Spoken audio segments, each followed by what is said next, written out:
Bismillahirrahmanirrahim. Assalamualaikum warahmatullahi wabarakatuh.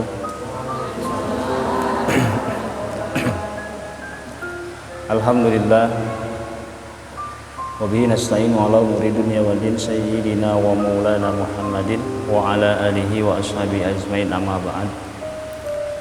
Allahumma rabbi shrah li sadri wa yassir li amri wahlul 'uqdatam min lisani yafqahu qawli. Qala Allah Ta'ala fi kitabihil karim, a'udzu billahi minasyaitonir rajim. Bismillahirrahmanirrahim. Ya ayyuhalladzina amanu taqullaha haqqa tuqatih wa la tamutunna illa wa antum muslimun. Alaya sadaqallahul alim. Ibu bapak yang dirahmati Allah Subhanahu wa taala, alhamdulillah puji dan syukur senantiasa kita panjatkan hadirat Allah Subhanahu wa taala, yang mana alhamdulillah pada kesempatan malam ini kita masih bisa menyempatkan waktu untuk terus berusaha meningkatkan kualitas keimanan kita dengan kita berupaya untuk mendekatkan diri kepada Allah dengan terus hadir di majelis-majelis ilmu. Dan mudah-mudahan setiap langkah kita, niat kita dari rumah dengan ikhlas, mudah-mudahan langkah kita menjadi wasilah, menjadi asbab dihapuskannya dosa kita dan diangkatnya derajat kita di hadapan Allah Subhanahu wa taala. Amin ya Allah ya rabbal alamin. Shalawat beriring salam semoga senantiasa tercurah limpahkan para junjungan kita, panutan kita, habibana wa nabiyana wa rasulana Muhammad sallallahu alaihi wasallam. Allahumma shalli wa sallim wa barik alaihi. Tidak lupa para keluarganya, para sahabat, para tabi'in, para ulama dan kepada umatnya yang selalu patuh dan taat kepada jalannya. Mudah-mudahan Allah Subhanahu wa taala mengizinkan kita untuk menjadi umat yang akan diangkat oleh Nabi, menjadi umat yang akan mendapat syafatul uzma di yaumil qiyamah. Amin ya Allah ya rabbal alamin. Ibu bapak jamaah hadirin, Allah Subhanahu wa taala mengumpamakan dunia ini,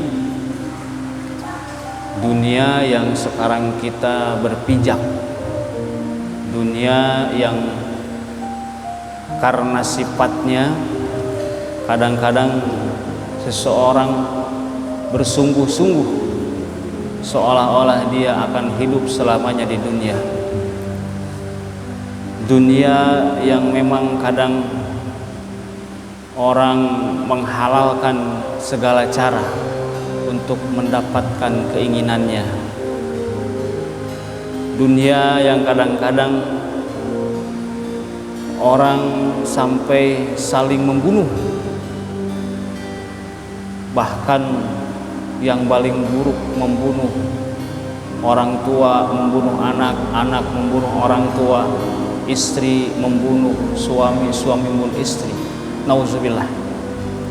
Itulah sifat dunia yang kadang bisa memutus silaturahmi. Dan ternyata Allah Subhanahu wa taala membuat perumpamaan tentang dunia ini, yaitu diibaratkan dunia itu seperti air hujan yang turun dari langit. Dan ini Allah sampaikan dalam surat Al-Kahfi ayat 45. A'udzubillahi minasyaitonir rajim. Bismillahirrahmanirrahim.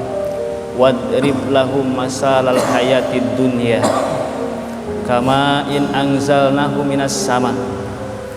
Dan buatlah perumpamaan untuk mereka, untuk manusia, bahwa kehidupan dunia itu seperti air hujan yang turun dari langit. Wallahu a'lam bishawab. Terkait ayat ini, Al-Imam Al-Qurtubi rahimahullah ta'ala menyebutkan bahwa ada beberapa rahasia. Beliau menjelaskan yang pertama, li'anal ma'a la yastakirru fi maudi kadzalika ad-dunya la tabqa ala halin wahidah.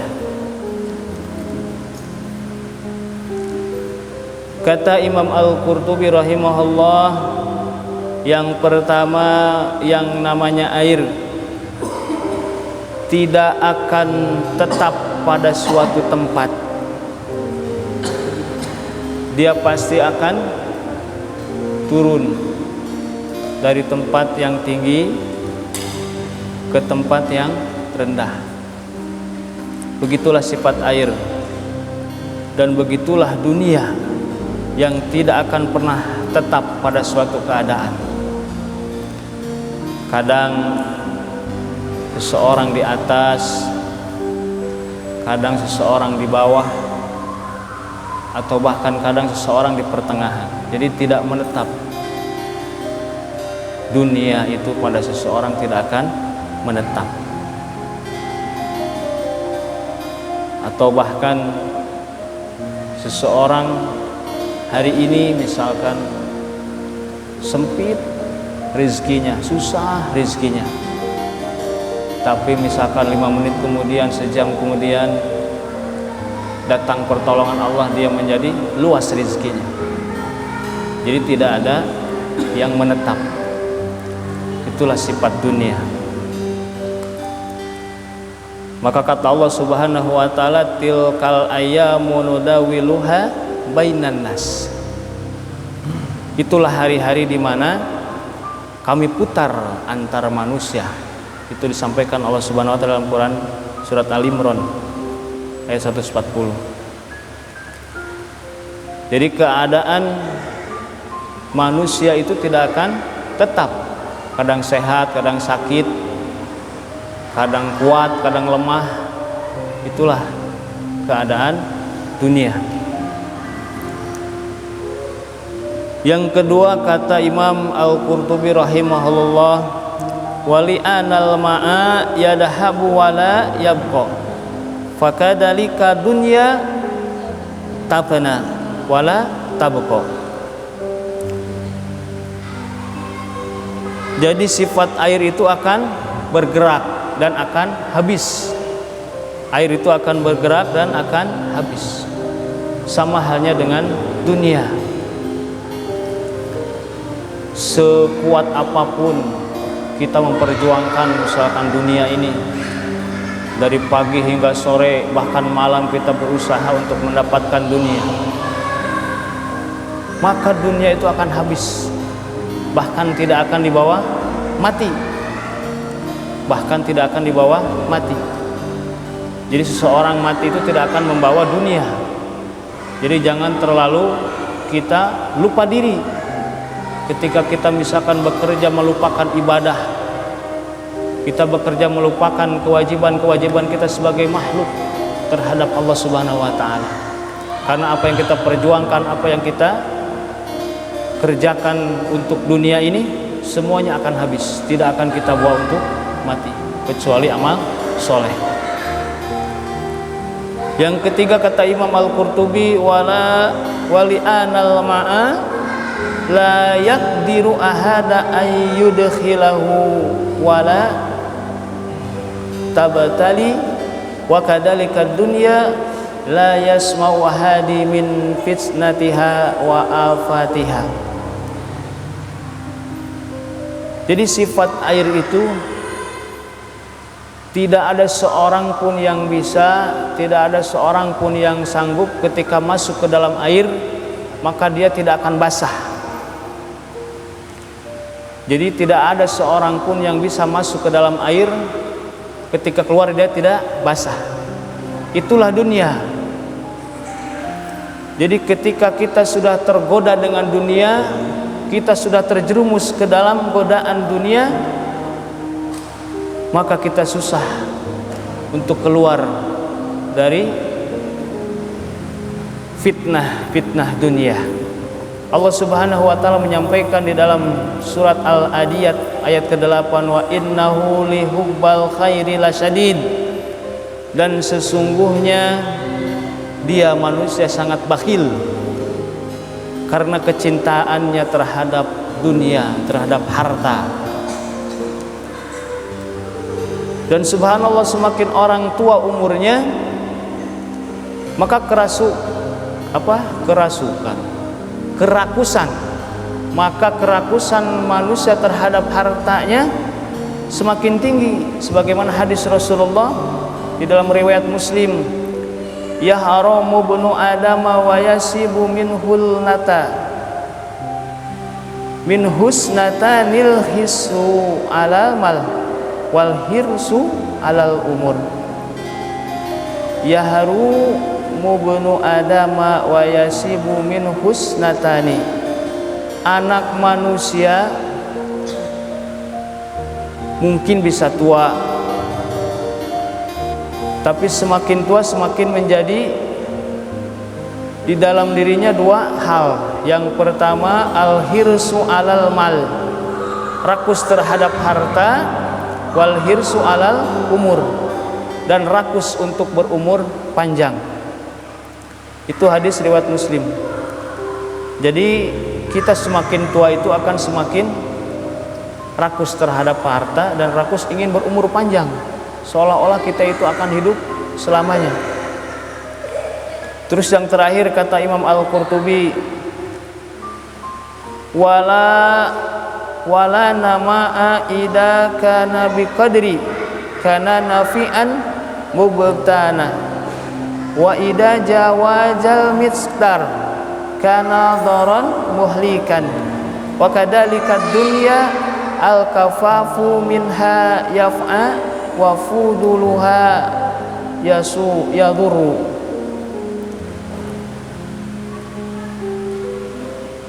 Jadi air itu kalau digunakan dengan porsinya maka akan bermanfaat. Tapi tidak digunakan dengan porsinya maka menjadi malah petaka. Sama dengan dunia. Ketika kita menggunakan dengan porsinya maka akan bermanfaat. Seperti kita makan sesuai porsinya, tidak terlalu berlebihan. Kata Rasulullah SAW di dalam hadisnya, hasbul adamil qomat qayyimat yukimmu sulbah.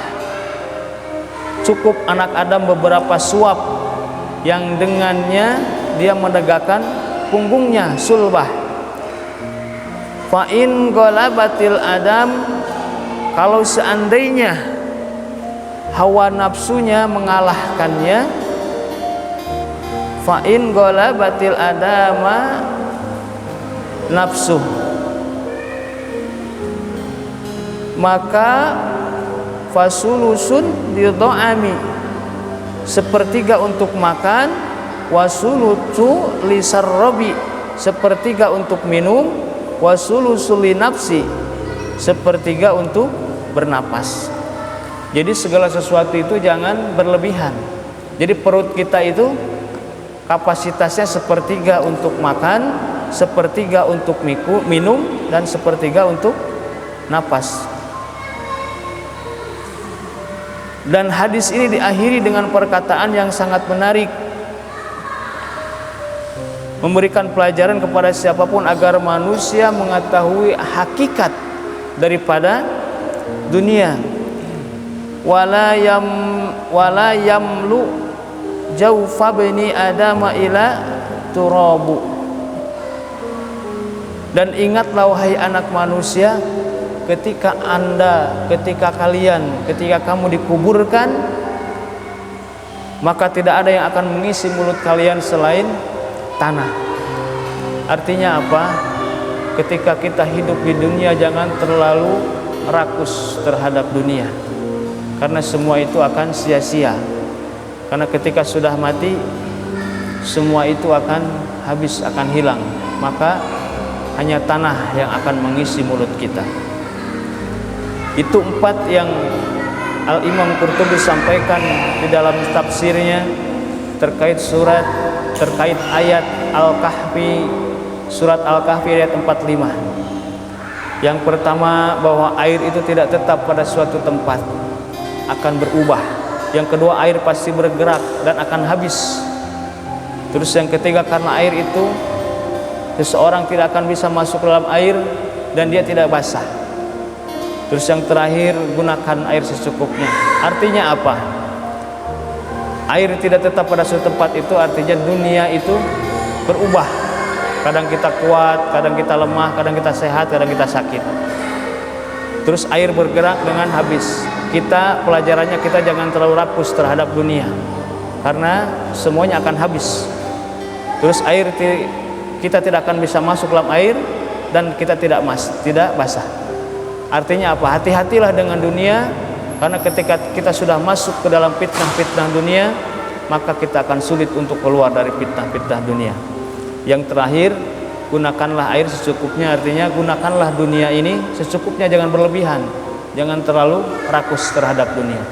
Wallahu a'lam bishawab. Itulah mungkin Imam Al-Qurtubi menyampaikan nasihat-nasihat untuk kita semua, mudah-mudahan bermanfaat sehingga kita tahu bahwa hakikat dunia itu sebagaikan air hujan yang turun daripada langit. Wallahu a'lam bishawab.